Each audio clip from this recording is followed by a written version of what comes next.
I had a stained glass project that was due in a couple of days, and I had been working in my studio most all day. About 11:30 at night, I went upstairs to just sit and relax, and all of a sudden, it just was like my heart was beating out of my chest. It didn't go away. I tried to figure out what it could possibly be. I knew it wasn't right. I got ready for bed. I went to bed. Within an hour, I still knew that there was something wrong, something drastically wrong. Besides being diagnosed with atrial fibrillation, they diagnosed me with tachybrady syndrome, which is another arrhythmia problem like atrial fibrillation, except that I was having the range where the heart rate would go fast and then go slow. Fast and slow, maybe stop in the middle. A couple of days later, while we were in Florida at the beach, I went into AFib again, and we ended up in the ER for a third time within 2.5 weeks. The diagnosis again was that my natural pacemaker, my heart wasn't working, and I had a pacemaker implanted. We need to put patients on anticoagulants in cases where there is an arrhythmia called atrial fibrillation or heart valve replacement patients that often are at high risk for forming blood clots in the heart. So anticoagulants are often referred to as blood thinners, but they don't really thin the blood. They're drugs that prevent blood clots from forming, and they can actually prevent clots that are already formed from becoming larger. And when these blood clots are in the arteries or the heart or the vein, they can break off and cause heart attacks and strokes. Those clots can go a lot of places in your body, but the worst one, of course, would be to the brain, which could cause a major stroke.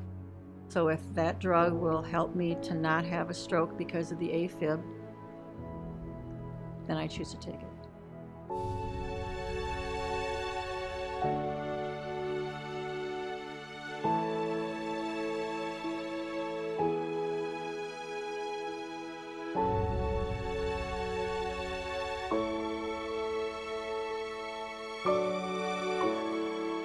When I spoke with my cardiologist about my options for anticoagulants, blood thinners, that type of thing,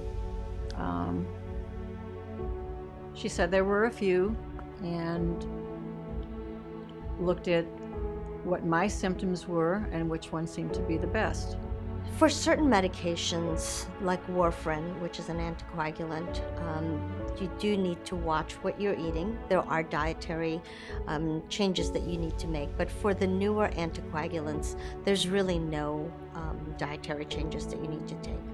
The other thing that we need to worry about is interactions with other medications, and some antiarrhythmic drugs that control your heart rhythm can also interact with some of these anticoagulants. I was concerned because a friend had recently had to have emergency surgery, and another friend had cut herself, and she, she was bleeding. And I know if that happens to me because of the anticoagulant, that I am at risk for bleeding. It's important to tell your doctor that you're going to have surgery, since they need to stop the anticoagulant before the surgery because it can cause excessive bleeding. Some anticoagulants would require 3 to 5 days to be stopped, but some only require 1 to 2 days. Patients who are on anticoagulants should have a medical alert tag just so that people know that they're on blood thinners. And patients who are on anticoagulants should be careful about not being at risk for bleeding, such as when they use sharp knives or sharp objects. Make sure they are not at risk for falling.